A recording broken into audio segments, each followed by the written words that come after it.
wabarakatuh.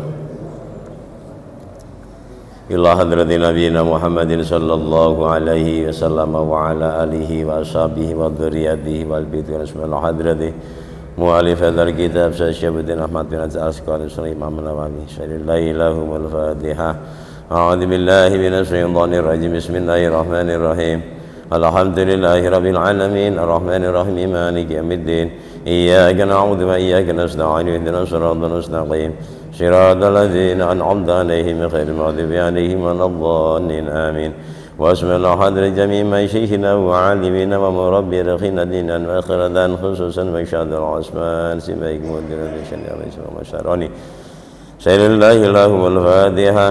A'udzu billahi minasy syaithanir rajim. Bismillahirrahmanirrahim. Alhamdulillahi rabbil alamin arrahmanir rahim maliki yaumiddin. Iyyaka na'budu wa iyyaka nasta'in ihdinas siratal mustaqim siratal ladzina an'amta 'alaihim ghairil maghdubi 'alaihim waladdallin amin. Ya Fattahu ya Alim ya Fattahu ya Alim iftah lana qulubana futuhal arifina. Allahumma salli ala sayyidina Muhammadin tibbil qulubi wa dawaiha wa afiyatil abdani wa shifaiha wa nuril absari wa diyaiha wa ala alihi wa sahbihi wa sallim. Bismillahirrahmanirrahim. Wal maqalatu al-isruna, maqalah yang ke-20 itu qila dikatakan. Jadi ada orang yang bertanya terus dijawab itu qil. Ikmalul akli, jalan menyempurnakan akal. Ikmalul akli, adapun jalan atau cara menyempurnakan akal. Akal itu kan tempat kita angen-angen untuk tadabbur. Itu ittiba'u ridwanillahi ta'ala, mengikuti ridha Allah ta'ala. Jadi apapun yang diperintahkan Allah terus dilakukan oleh menjalankan dalam rangka mencari ridhonya Allah. Jadi melakukan perintah tetapi tujuannya adalah mencari ridho Allah. Sebab ono kadang-kadang kan yang ngikuti perintah tetapi supaya dipuji orang lain, supaya disenangi orang lain. Sama-sama perintah Allah yang dijalankan, yang satu yang dituju, yang dicari adalah ridho Allah, yang satu pujian dari orang lain atau makhluk. Nah, cara menyempurnakan akal adalah dengan cara melakukan perkara-perkara yang menyebabkan ridhonya Allah subhanahu wa ta'ala. Makanya doanya orang-orang sing padha thariqah kan ilahi anta maksudi wa ridho kamab lubi aktini mahabbataka wa ma'rifataka. Tidak ada lain yang dituju, tidak ada yang dicari kecuali bisa mendapat ridho dan bisa mendapatkan mahabbahnya Allah. Jadi sing ditempuh cuma gimana Allah itu ridho. Kalau sudah sampai kayak gini, bukan saya ini, orang yang sudah makamnya kayak gini, tidak pernah peduli dengan apapun. Sing penting Allah ridho. Orang lain tidak senang, tidak apa-apa, yang penting Allah ridho. Terus di dalam melakukan sesuatu biasanya yang dipertanyakan orang-orang yang sudah tingkat tinggi itu Allah ridho apa tidak. Kita kan masyarakat senang apa tidak ya, tidak mikir lagi, tidak peduli Allah ridho apa tidak. Kalau yang kayak gini memang sudah hanya melulu ridhonya Allah. Wastinabu suhtihi, dan menjauhi perkara-perkara yang membuat Allah itu murka. Itu cara jalan menyempurnakan akal. Pertama dengan mencari ridho Allah, yang kedua menjauhi, menghindari sesuatu amal apa saja yang menyebabkan Allah itu murka. Tentunya nek kemaksiatan itu yang menyebabkan murka Allah, tetapi kalau ketaatan tentunya yang mendapatkan ridho Allah. Ai fakhilafu dzalika jununun. Nah, kebalikan dari ini berarti gila. Ini menurut kitab ini. Jadi kok yang diikuti itu yang diikuti itu yang dilarang Allah, yang dijauhi malah yang diperintahkan, berarti kebalikannya. Kalau tadi akalnya sempurna, kalau yang tidak model kayak gini berarti gila. Fakhilafu dzalika jununun. Allah merintahkan A, kita malah B. Allah melarang B, kita menjalankan. Itu namanya junun. Pokoknya selalu berseberangan. Ini jununun. Jununun itu kan orang yang akalnya tertutup. Kayak jin itu kan, dari kata jin itu karena sesuatu yang tertutup. Idza jannal lailu ra'a kaukaba. Jin itu maknanya tertutup. Sudah tertutup kok dicari-cari kali. Sudah ditutup, memang alamnya itu alam yang ditutup oleh Allah. Wal maqalatu al hadiyata wal asrona, maqalah yang ke-21. Qila dikatakan la ghurbata lil fadili. La ghurbata lil fadili, tidak ada pengembaraan atau tidak mengembara lil fadili, bagi orang yang mempunyai keutamaan.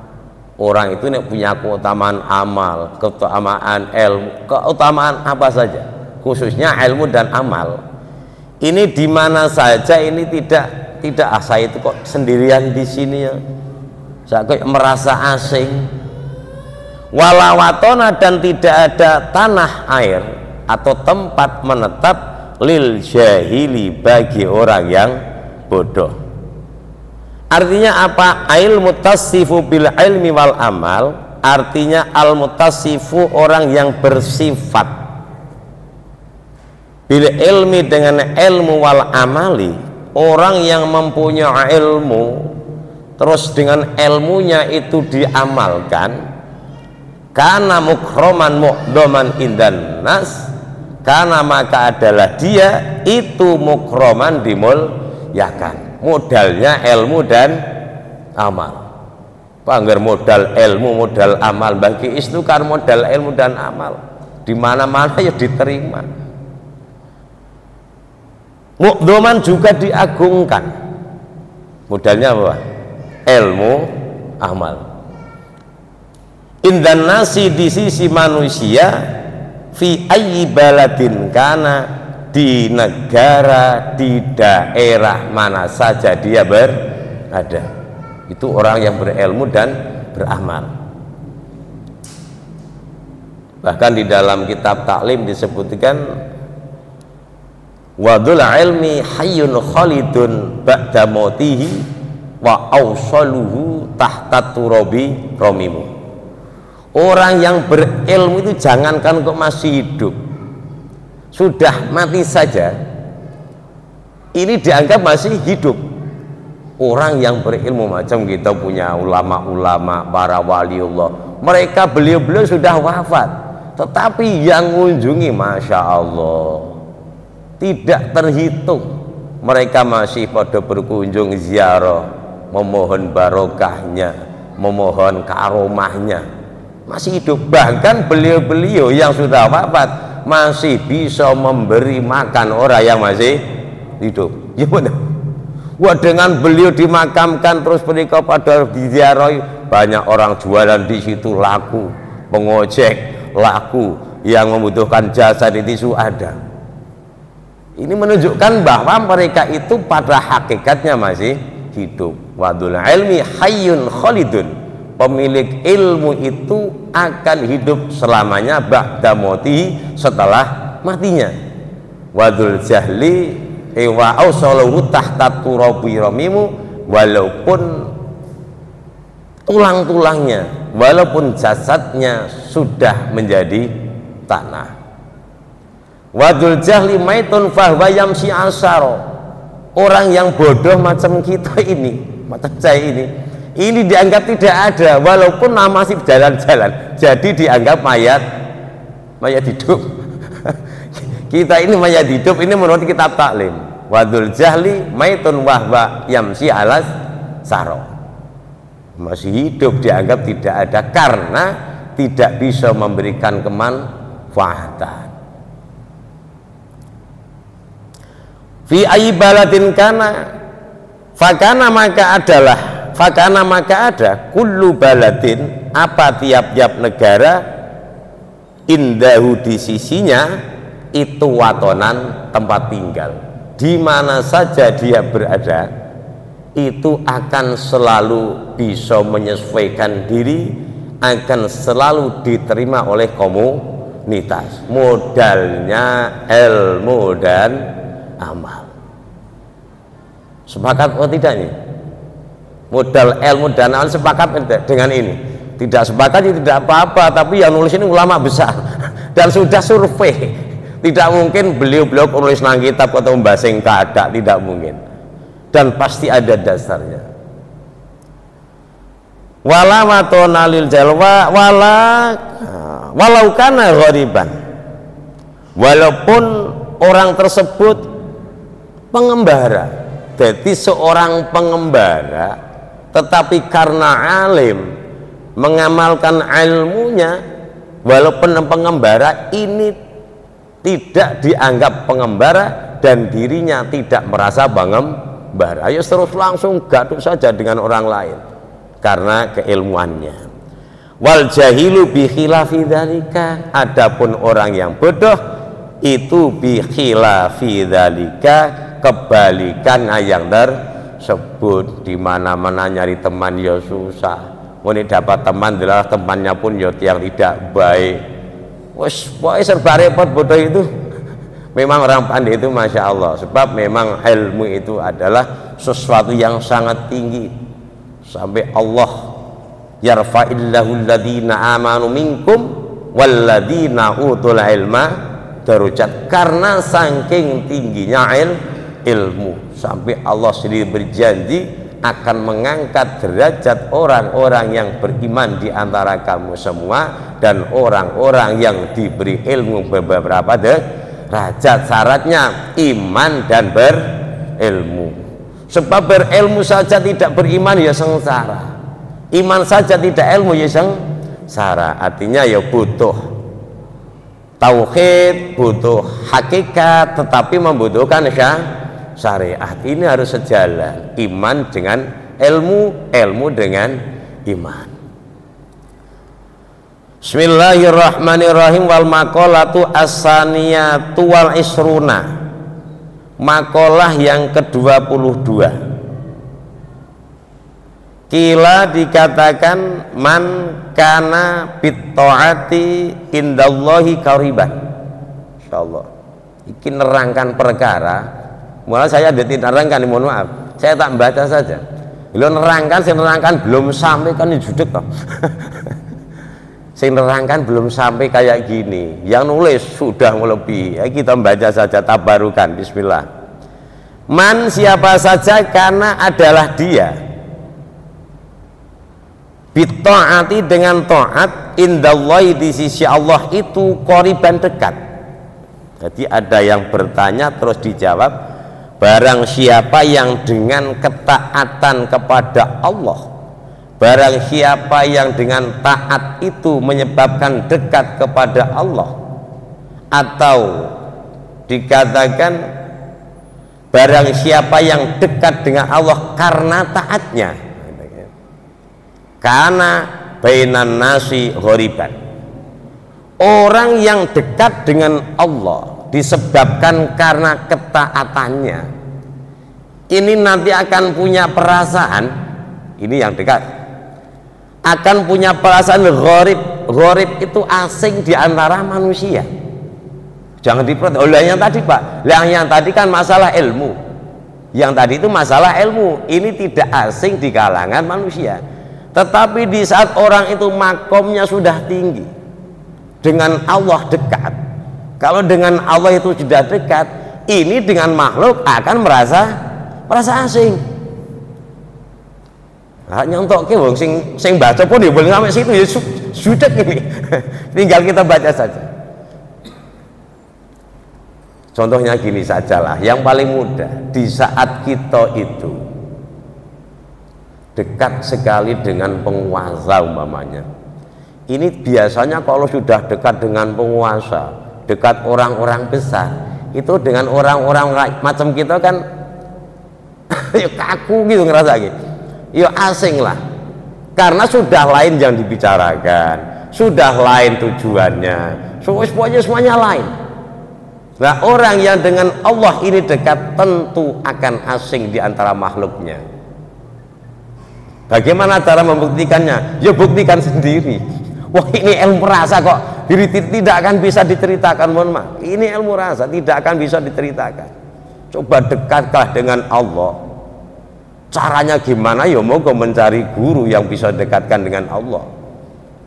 Tentunya memang harus lewat jalan-jalan yang khusus. Ini jalan khusus, tidak bisa jalan pintas ini untuk bisa dekat itu. Setuju enggak bagi jalan memang khusus. Tidak bisa harus lewat jalan lintas saja nih misalnya. Harus lewat tol, ya memang agak mahal paketnya. Ini nanti kalau sudah kayak gini, ya soalnya sudah lain lah, semuanya sudah lain, tujuannya nanti lain, terus cara gerak sudah lain semuanya lah. Saya tidak bisa menggambarkan, yang belum sampai saja tidak bisa menggambarkan, tapi yang sudah pasti iya itu yang sudah pernah nempuh atau yang sedang nempuh. Sulit Pak, ya sulit itu karena belum merasakan mungkin. Wariban aiman istaknasa bistighali ta'atillahi ta'ala. Aiman artinya siapa saja, istaknasa yang merasa terhibur, merasa senang, merasa tentram. Nah ini tafsirannya gini, keterangannya, orang yang merasa tentram hatinya, merasa terhibur, merasa senang bistighali ta'atillahi ta'ala, dengan sibuk taat kepada Allah. Apa ada? Ya pasti ada. Kalau yang kita baca sering kan manaqibnya Sultanul Auliya Syekh Abdul Qadir Al Jailani, kulluha makmurun bito, semua waktunya Syekh Abdul Qadir itu diramaikan, dimakmurkan dengan ketaatan. Bayangkan seluruh waktunya. Nah, kita terhibur bagaimana? Waktu kita dikasih 24 jam oleh Allah, yang dikenakan taat mungkin 1 jam atau kadang cuma setengah jam atau makan mungkin lebih kurang dari itu. Makanya kita tidak akan tentram dengan cara taat ini. Di saat melakukan ketaatan saja kita kemerungsung. Tahu kemerungsung Pak? Gebrah, enak. Melakukan kebaikan kok tidak enak. Misalkan sholat atau wirid atau ngaji atau zikir, kok merasakan sini kok nolak. Wah, kondain anihan ya, tetap enak nongkrong di jalan. Lah itu perlu ditanyakan. Melakukan ketaatan kok hatinya resah, ini perlu dipertahankan. Tanyakan kepada siapa? Ya kepada hati kita masing-masing. Jangan tanyakan orang lain. Baca Quran dengan baca Quran, kok enak baca Quran? Ya benar. Misalkan nonton HP saja, nonton HP, kita mungkin tahan berjam-jam sampai mata pedih gitu. Tetapi di saat baca Quran atau baca kitab, kok jemu lama-lama, 5 menit saja aku sudah jemu. Ya Allah, ini ada yang pasti ada hal di dalam diri, pasti ada hal. Kenapa di saat taat saya kok berat? Kenapa di saat taat kok tidak merasakan nikmat? Tidak ada manis-manisnya. Masya Allah. Nah, orang-orang ini saya baca saja ya, saya belum sampai. Orang-orang yang menilai kayak gini ini akan merasa asing dengan makhluk, artinya dengan yang selain Allah subhanahu wa ta'ala, karena sudah bersanding dengan zat yang memiliki segala-galanya, dengan zat yang serba maha. Masa iya ada orang yang sudah dekat dengan yang punya segala-galanya terus bersanding dengan sesamanya kok lebih enak dengan yang sesamanya? Kan yo lucu tuh. Ya Allah, mustakhisan maka merasa resah anin nasi dari manusia. Pokoknya resah. Ya, cobalah tanya dengan orang-orang yang memang sudah sampai di situ. Umpama kok mereka duduk saja mungkin ngomong-ngomong itu sudah menolak itu dalam itu. Bismillahirrahmanirrahim. Wal maqalatu as-salisatu wal isruna, maqalah yang ke-23. Kila dikatakan harakatut ta'ah, gerak-gerak taat, gerak-geraknya seseorang, tingkah laku seseorang, gerak-gerak karena taat. Jadi apa saja yang ngomong karena ketaatan, ini berjalan ketaatan, telinganya digunakan untuk ketaatan, matanya digunakan untuk ketaatan. Sebab kan amanah semua ini kan, mata kita amanah, hidung kita amanah, tangan kita amanah, telinga kita amanah, semuanya adalah titipan Allah. Ini kan semuanya titipan, semuanya titipan dari Allah. Karena ini titipan, nanti oleh Allah akan diminta lagi. Mau cuma titipan kok. Dulu kamu tak titipi mata, dulu kamu tak titipi telinga. Sewaktu Allah nitipkan telinga, mata, kaki, perut kepada kita, ini tentunya waktu kita lahir ini ada maksiatnya pun tidak kira-kira. Sewaktu kita lahir, mata kita belum ada maksiat, telinga kita belum ada maksiat, semuanya belum ada maksiat. Allah mengeluarkan kita dalam keadaan suci. Kullu maulidin yuladu alal fitrah, tiap-tiap bayi dilahirkan dalam keadaan suci. Nah, karena ini titipan Allah, dulu Allah naruh dalam keadaan suci, tentunya nanti Allah minta lagi. Ya dipertanyakan, loh dulu aku naruh kamu itu bersih kok sekarang kok. Termasuk hati Allah naruh itu kan suci awalnya. Oh, di dalam sana, di dalam janin kita sudah berjanji, qalu bala alastu birabbikum, alastu birabbikum, apakah aku ini Tuhanmu? Qalu bala, iya Tuhan saya itu jenengan. Tetapi begitu lahir Tuhannya jadi macam-macam. Pasar jadikan Tuhan, harta dijadikan, mobil kadang dijadikan, macam-macam Tuhannya begitulah lahir. Maka dipertanyakan, loh kenapa kok kembalinya belepotan kayak gini? Malah kena marah kita. Begitu juga istri kita, sama saja kan, istri kita kan wadiah, titipan, ariah itu, silihan, titipan Allah. Besoknya diminta lagi, diminta oleh Allah, mana titipanku dulu, istrimu itu kan titip kepada kamu supaya kamu didik. Lu kok akhirnya malah belambonteng kayak gini. Yang dituntut mesti yang dititipi. Masya Allah nih, lo kita itu berat tugasnya Pak. Wah, berat tugas kita itu, banyak sekali titipan Allah. Istri titipan, anak titipan. Dalilul ma'rifati, tanda orang itu ma'rifat. Jadi gerak-geraknya taat seseorang ini pertanda terhadap kemakrifatannya seseorang. Orang itu kalau semakin tinggi taatnya, semakin banyak taatnya, berarti ya kadar kemakrifatannya kepada Allah segitu. Loh kok bisa? Loh gimana tidak? Orang yang makrifat, yang kenal kepada Allah, tentunya tahu sifat-sifatnya Allah. Kalau tahu sifatnya Allah, mesti ya tunduk, iya mesti haibah, takut dan khudu. Karena orang ini sudah kenal. Kalau murka Allah itu nakuti, akhirnya takut di saat mau maksiat. Tetapi tahu juga Allah itu Rahman Rahim, pede sekali dengan Allah. Artinya apa? Taatnya, menghindari kemaksiatannya, ini cuma tidak ada lain hanyalah untuk mencari ridho Allah subhanahu wa ta'ala. Fa'idha hafa'i kama, Masya Allah, kama anna harakatal jismi, seperti sesungguhnya gerak-geraknya jasmani, tangan jasmani, kaki jasmani, mulut jasmani, dalilul hayat, menjadi pertanda hidupnya seseorang. Ger jasmaninya masih normal, berarti hidupnya pun juga normal. Kalau taatnya normal, berarti makrifatnya normal.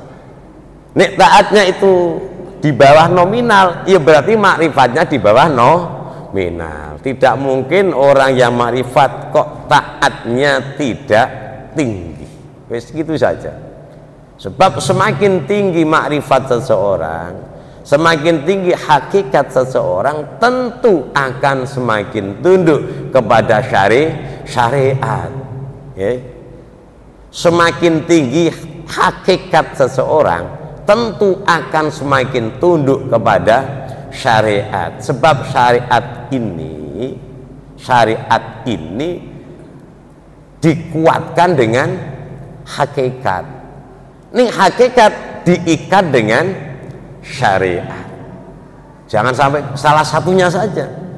Syariat tanpa hakikat, nanti yo kosong. Hakikat tanpa syariat tidak boleh. Memang harus ada syariat, harus ada sepaket. Ini kayak HP dengan pulsanya. HP saja tidak katik pulsa, hanya tidak jalan. Wah, pulsanya punya memorinya penuh, pulsanya penuh, tidak ada HP-nya, bisa fungsi apa enggak? Tidak akan bisa fungsi. Kita teruskan. Saya tak ngopi dulu kok, lamu-lamu kok garing. Bismillahirrahmanirrahim.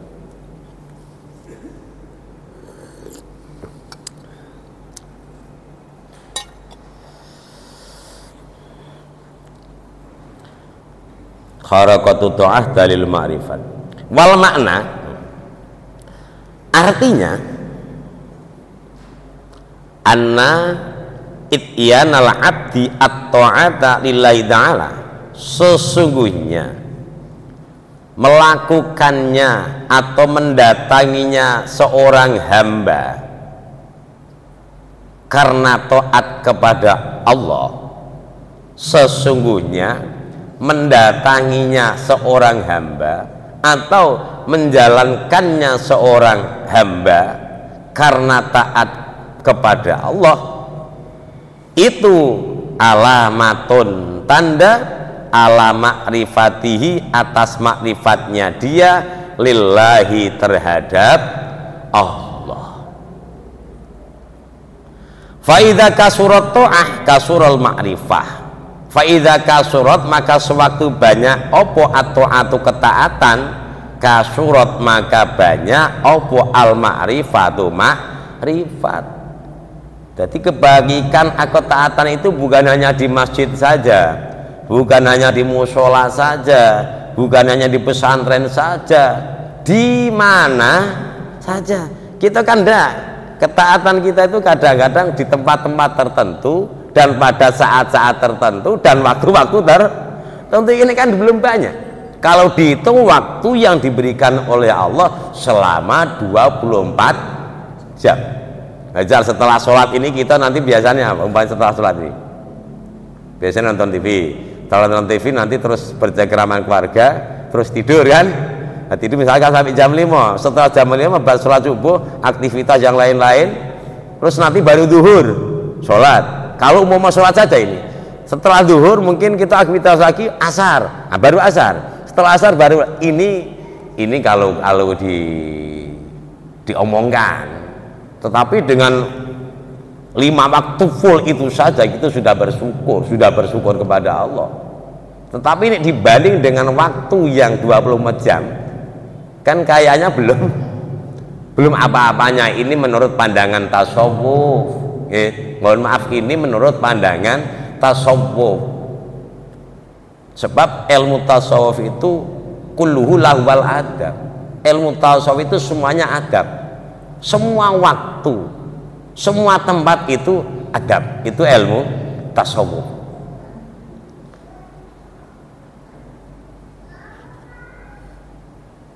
Faida kasurat kasratin, faida kolat, sewaktu sedikit taat kolat maka sedikit kemakrifatan. Li'anna dhahira, karena sesungguhnya dhahir atau lahiriah itu mir'atul batini, cerminan batin. Jadi keadaan kita dalamnya kayak apa, itu tinggal tengok lahiriahnya. Ini menurut tulisan di sini. Dalamnya kita bagaimana, hati kita atau batin kita, ya tengok lahirnya bagaimana. Kalau yang diumumkan itu selalu baik, berarti hatinya baik. Kalau yang dipandang selalu baik, berarti sininya baik. Sebab ini rajanya. Jadi rajanya itu ada di dalam kolab atau hati. Ini raja. Nah, anggota tubuh ini adalah jundun atau pasukan. Pasukan ini mesti patuh terhadap perintah raja. Ini amiruka, raja kita, raja jasad ini adalah hati.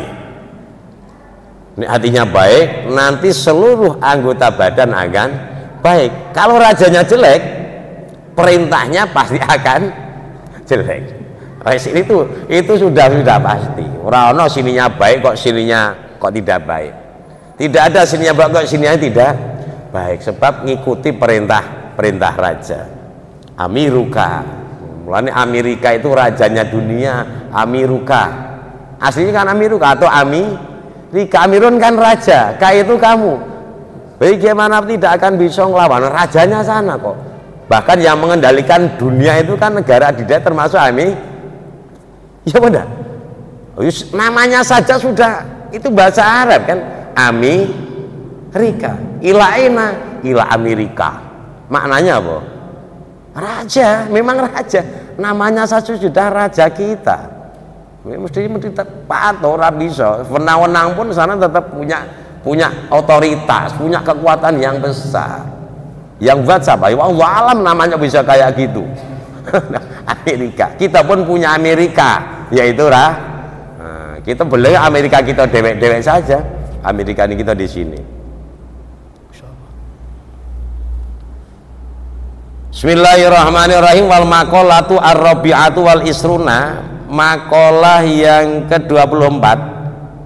Qala bersabda, siapa yang bersabda? An-nabiyyu nabi sallallahu alaihi wasallam, aslu jami'il khotoya hubud dunya.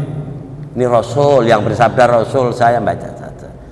Aslu jami'il khotoya, pokok induk semua kesalahan, pokok induk semua kesalahan adalah itu hubud dunia, terlalu cinta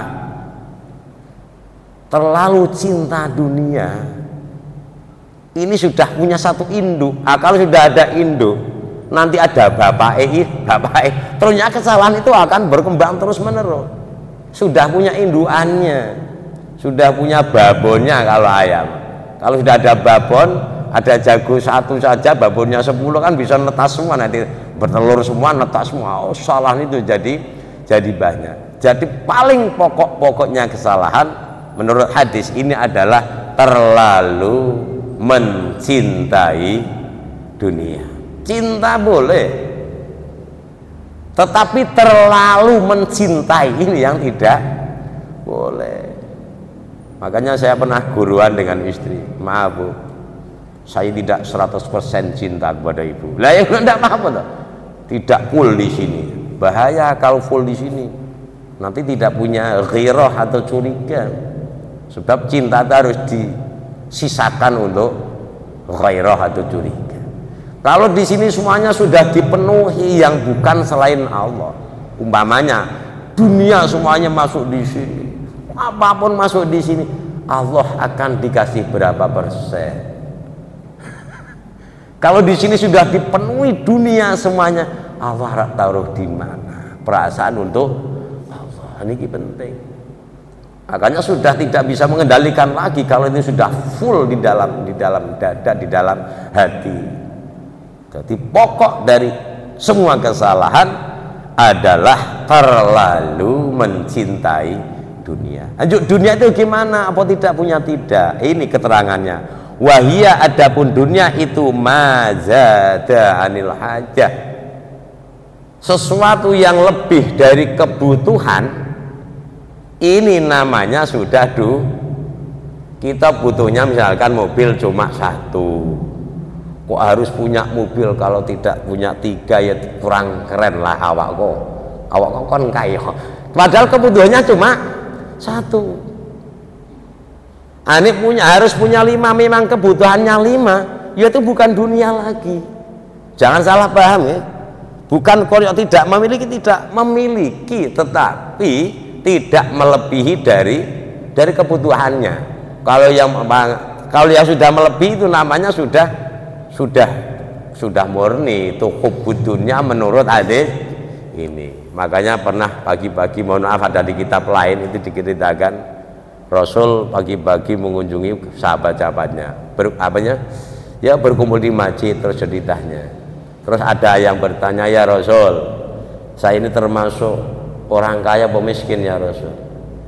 Kamu punya makanan hari ini? Ada ya Rasul. Besok? Ada ya Rasul. Kalau untuk 3 hari? Ada. Kalau kamu itu punya makanan lebih dari 3 hari yang kamu simpan, kamu sudah termasuk kaya raya.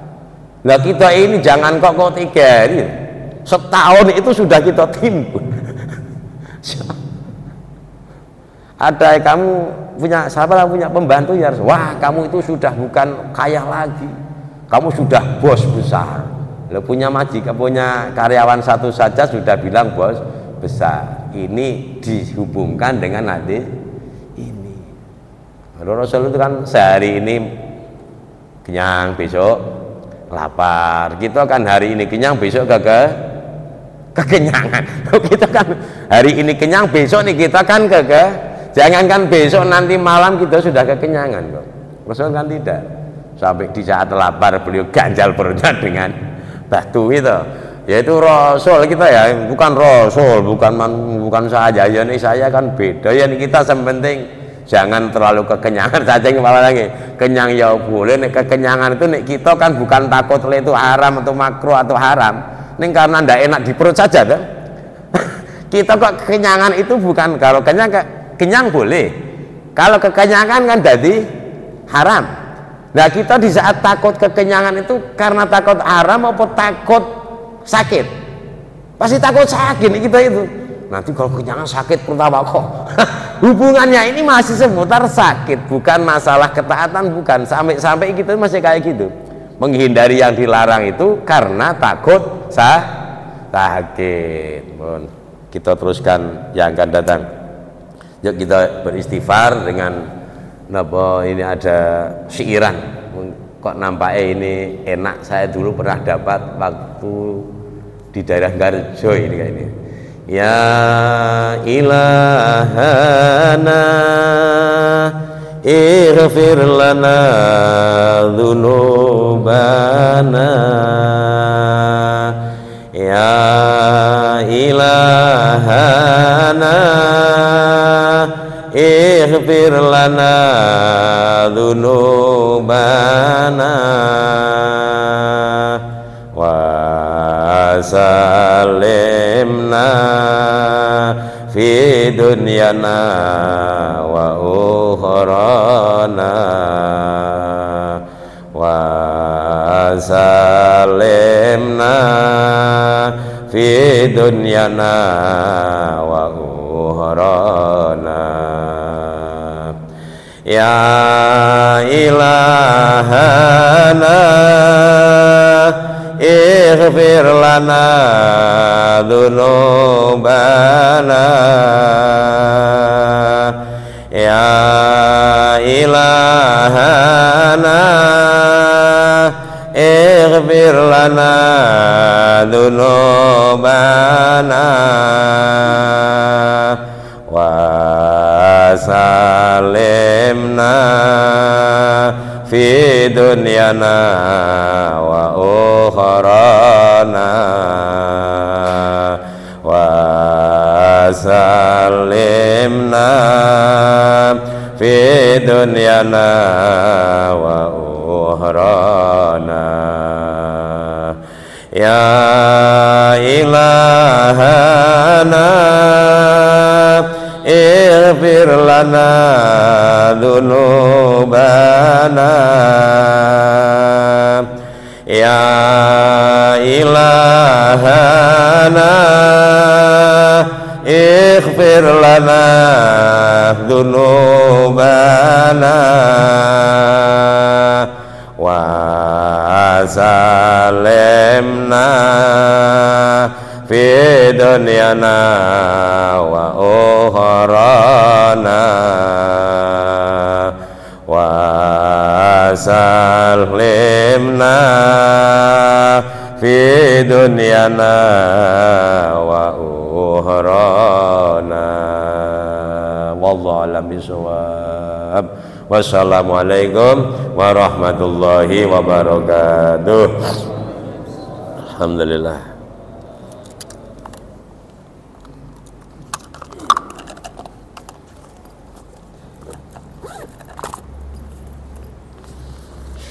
Masa